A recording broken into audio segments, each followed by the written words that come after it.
आदाब, नमस्कार। मैं फैसल और आप देख रहे हैं नेशनल दस्तक। बिहार नतीजों के बाद तमाम पार्टियां चुनावी नतीजों पर विश्वास नहीं कर पा रही है। अब महागठबंधन ने कहा है कि हम इसकी समीक्षा कर रहे हैं और सबूतों के साथ इस पर हम जवाब देंगे। वहीं दूसरी तरफ एक रिपोर्ट में खुलासा हुआ है कि जहां जहां एसआईआर के जरिए डिलीटेशन हुआ है, जो 65 लाख वोट काटे गए थे, वहां पर ज़्यादा फर्क पड़ा है और ऐसी 50 से ज़्यादा सीटें हैं।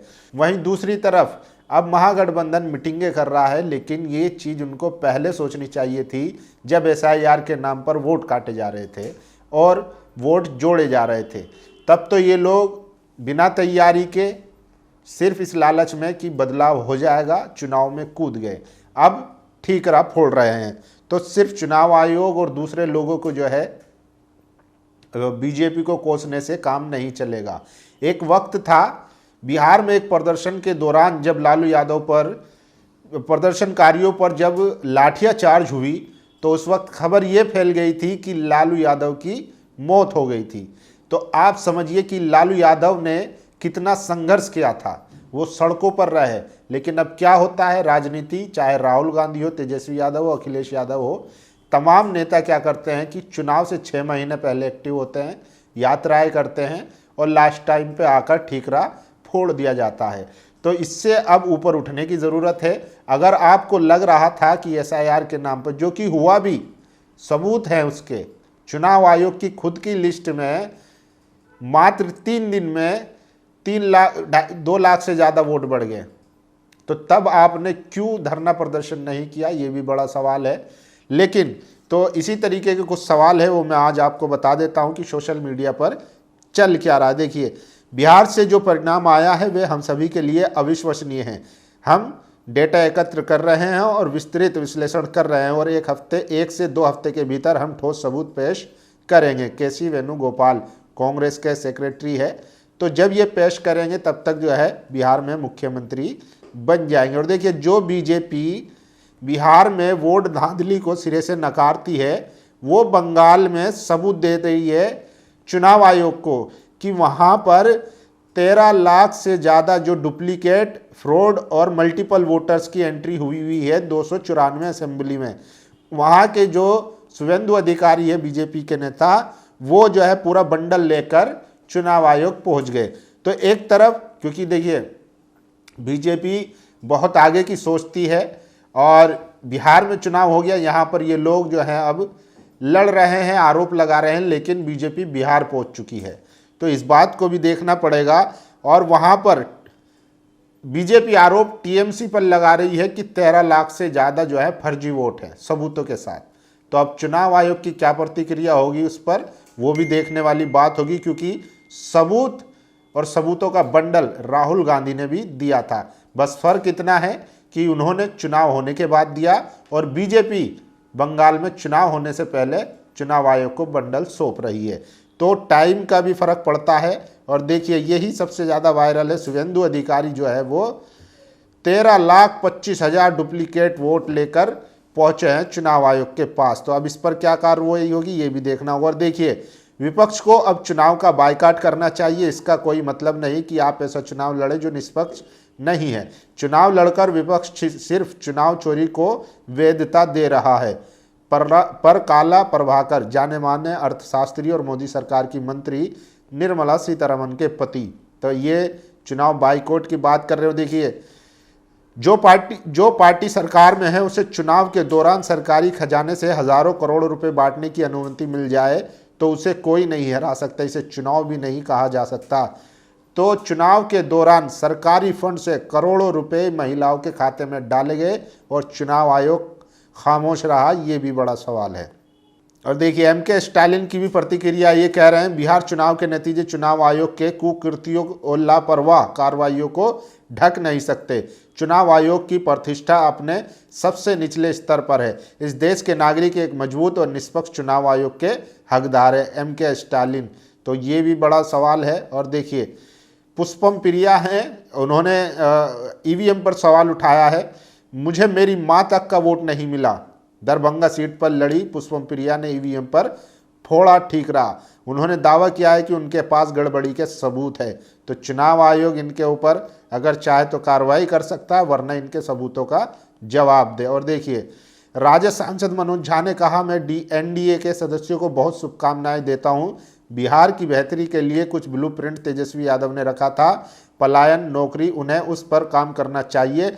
हमारी विधानसभा में जो भी संख्या है, हम उसके आधार पर लगातार मूल्यांकन करते रहेंगे। जब किसी गठबंधन को इतना बड़ा जनादेश मिलता है तो विपक्ष बाहर भी होता है और जनादेश में भी एक विपक्ष की संभावना रहती है। उन्होंने आगे कहा, इस तरह के चुनाव के नतीजे चुनाव का आभास नहीं देते हैं, ये चुनाव जैसा नहीं लगा, इसका त्वरित मूल्यांकन नहीं होना चाहिए।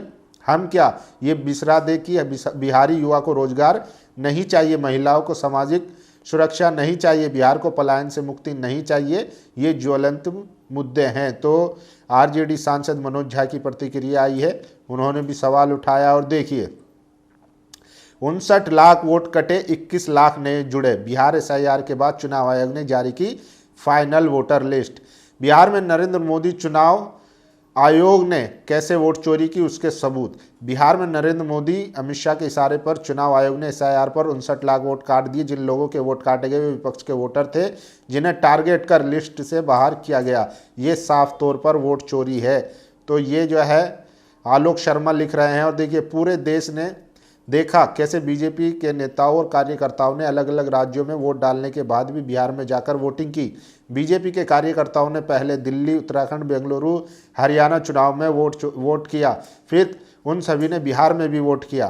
तीसरा, चुनाव के बीच बीजेपी ने स्पेशल ट्रेनें चलवाई, जिनमें लोगों को टिकट दिलवाकर और गले में पटका पहनाकर अलग अलग राज्यों से बिहार भेजा गया, ताकि वो बीजेपी को वोट दे सके। तो ये तर्क तो गलत है। देखिए, प्रधानी के चुनाव में देखा होगा आपने, जो शहरों में रहते हैं तो प्रधान उनको अपने खर्चे पर बुलाकर वोट डलवाते हैं। तो बीजेपी ने भी एक की सुविधा दी तो उनको वोट मिला। आपको भी करना चाहिए था, आपको अपनी रणनीति बदलनी पड़ेगी। तो ये जो तर्क है कि ट्रेन चलवा कर जो है, उसमें कहीं ना कहीं इनको सोचने की ज़रूरत है। और देखिए, ज्ञानेश कुमार ने बिहार चुनाव की घोषणा के दिन यानी 6 अक्टूबर को प्रदेश में 7.42 करोड़ वोटर बताए। वहीं वोटिंग के बाद यानी 11 नवंबर को वोटरों की संख्या बढ़कर 7.45 करोड़ हो गई। सवाल है, बिहार चुनाव के बीच अचानक से 3 लाख वोटर कैसे बढ़े? तो ये सबसे बड़ा सवाल है कि 3 दिन में 3 लाख वोट कैसे बढ़ गए। और पांचवा, बिहार में एसआईआर की फाइनल लिस्ट आने के बाद रिपोर्टर्स कलेक्टिव को अपनी जांच में करीब 1.32 करोड़ से ज़्यादा संदिग्ध वोटर मिले। 39 विधानसभा सीटों पर संदिग्ध वोटों की संख्या 3.76 लाख थी और इसमें से करीब 1.88 लाख नाम ऐसे हैं जो लिस्ट में 2 बार दर्ज थे। तो ये रिपोर्ट में खुलासा हुआ। तो देखिए, बिहार में एसआईआर के दौरान चुनाव आयोग ने वोटर लिस्ट में डुप्लीकेट एंट्री पकड़ने वाले सॉफ्टवेयर का इस्तेमाल नहीं किया। नतीजा ये हुआ कि बिहार की वोटर लिस्ट में करीब 14.35 लाख फर्जी वोटर जुड़ गए। और देखिए, 7वां, एनडीए सांसद संभावी चौधरी ने मतदान किया, लेकिन जब वे बाहर निकली तो देखा कि उनके दोनों हाथों की उंगली पर स्याही लगी थी। और 8वां, देखिए, बिहार में आचार संहिता लागू होने के बाद भी मोदी सरकार ने महिलाओं को 10,000 रुपये भेजना जारी रखा। खासतौर पर ये किस्तें वोटिंग के दिनों के आसपास भेजी गई, मगर चुनाव आयोग ने कोई एक्शन नहीं लिया क्योंकि वे खुद इस वोट चोरी की मिलीभगत में शामिल थे। ये आलोक शर्मा, कांग्रेस के प्रवक्ता, ने आरोप लगाया है और सबूत दिए हैं। लेकिन एक सवाल ये है कि आप क्या कर रहे थे? ये सारी चीज़ें सबूतों के साथ आपके सामने हो रही थी, लेकिन आपने ना तो इसका विरोध किया, ना इसका बायकाट किया, ना आप सड़कों पे उतरे, ना चुनाव आयोग को घेरा। आप जो है सत्ता के लालच में चुनाव में कूद गए। जब आपको कन्फर्म था कि सेटिंग हो चुकी है, धांधली हो चुकी है, फर्जी वोट बढ़ा दिए गए हैं और महिलाओं के खाते में पैसे डाले जा रहे हैं, तो आपको चुनाव का बायकॉट करना चाहिए था, जैसा कि निर्मला सीतारमण के पति पर काला प्रभाकर कह रहे हैं। तो आपको भी अपनी समीक्षा करनी पड़ेगी। और देखिए, पर्ण रॉय हैं, सीनियर जर्नलिस्ट है, उन्होंने भी आंकड़ों के साथ पूरा डेटा बताया। बिहार 2025 में जनता हारी नहीं, उसे हराया गया, गणित से नहीं, एक मैनेज भूगोल से।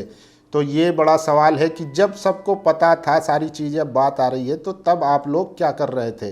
तभी इसका जो है विरोध करना चाहिए था और आपने नहीं किया। अब जो है आप उसको उस पर आरोप लगा रहे हैं। और देखिए, कांग्रेस नेता अहमद पटेल की बेटी मुमताज़ पटेल ने बड़ा सवाल उठाया। मुस्लिम वोट बैंक को हल्के में लिया जाता है और टिकट वितरण में देरी व गलतियां हुई। आगे कहा, पार्टी में बहुत प्रतिभा है लेकिन जवाबदेही की कमी और पुराने लोगों को अधिक अवसर देने से नए नेताओं को मौका नहीं मिला। उन्होंने कहा कि अगर प्रदर्शन सही नहीं हुआ तो विपक्ष को एकजुट होकर चुनाव का बहिष्कार करना चाहिए, क्योंकि महागठबंधन को SIR में हेराफेरी और वोट चोरी के कारण परिणाम स्वीकार नहीं करने चाहिए।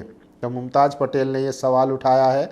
और देखिए, आवेश तिवारी लिखते हैं, आपको एक कहानी कोई नहीं बताएगा जो मैं बताने जा रहा हूँ। फाइनल SIR मतदाता सूची 30 सितंबर को पब्लिश हुई, जिसमें 7 करोड़ 42 लाख के आसपास वोटर थे। फिर जब 6 अक्टूबर को आदर्श आचार संहिता लागू हुई, ये वोटरों की संख्या 7 करोड़ 43 लाख 55 हज़ार हो गई। उस वक्त ज्ञानेश कुमार ने कहा कि अभी भी जो लोग नाम जुड़वाना चाहते हैं वो ज़रूरी दस्तावेजों के साथ नाम जुड़वा सकते हैं।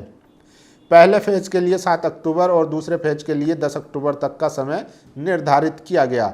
असल खेल 11 नवंबर को हुआ, जब फाइनल कुल मतदाताओं की संख्या 7 करोड़ 45 लाख 26 हज़ार बताएगी। मतलब ये कि 7 से लेकर 10 के बीच, जबकि बीच में रविवार भी था। महज 3 दिनों में फाइनल SIR के बाद 1,71,000 वोटर्स और बढ़ गए।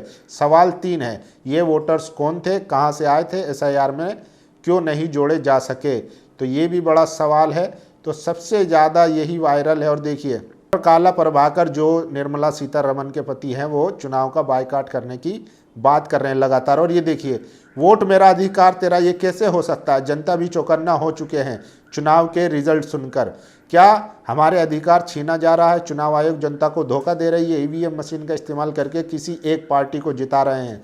नोट, मैथिली ठाकुर को जिताकर खेसारी लाल यादव को हराना इन लोगों के सबसे बड़ी सबूत है। आप लोगों को क्या लगता है? तो ये देखिए कितना गुस्से में है कि हमने जिसको वोट दिया वो नहीं जीता, ये भी बड़ा सवाल है। और देखिए, आलोक शर्मा लिखते हैं, वाकई 90 का स्ट्राइक रेट अगर अद्भुत, अकल्पनीय, अविश्वसनीय लग रहा है तो आपकी बात सही है, क्योंकि बिहार का नतीजा सच में अविश्वसनीय है। जनादेश चोरी हो जाए और सत्ता पक्ष का स्ट्राइक रेट 90 निकल आए तो अद्भुत ही भी है, अकल्पनीय भी है और अविश्वसनीय भी है। आपके शब्दों ने सच्चाई खुद ही उजागर कर दी। तो 90 का स्ट्राइक रेट रहा है बीजेपी का। आप अंदाज़ा लगा सकते हैं, ये इतिहास में, भारत की पॉलिटिक्स के, राजनीति के इतिहास में पहली बार हुआ है। हमारे साथ खेला करना आसान नहीं है। बिहार नतीजों के बाद पश्चिम बंगाल की मुख्यमंत्री ममता बनर्जी का ऐलान। तो ममता बनर्जी एक्टिव हो चुकी है, क्योंकि वहाँ चुनाव हो रहा है। और देखिए, पहली बार कुछ ढंग का हो रहा है। हार के तुरंत बाद नेताओं को बुलाया जा रहा है। खड़गे साहब के घर पर राहुल गांधी जी भी है, इनको लताड़ो अच्छे से, साथ ही ज़मीन के नेताओं से बोलो जन आंदोलन खड़ा करो। तो ये देखिए, अब आप करते रहिए मीटिंग। जो खेला होना था वो हो गया, जिसको मुख्यमंत्री बनना था वो हो गया। बाकी आप लोगों की क्या राय है इस पूरे मामले पर, वोट चोरी पर, बिहार के नतीजों पर, SIR पर और ज्ञानेश कुमार गुप्ता पर? अपनी राय जरूर दीजिए। शुक्रिया। नेशनल दस्तक की आपसे गुजारिश है कि अगर इसको बचाना चाहते हैं तो नेशनल दस्तक को सब्सक्राइब करने के लिए रेड कलर के सब्सक्राइब बटन को दबाएं, फिर बेल आइकन की घंटी दबाएं। नेशनल दस्तक को बचाने के लिए बहुत जरूरी है कि हर खबर को शेयर करें, लाइक करें, कमेंट जरूर करें।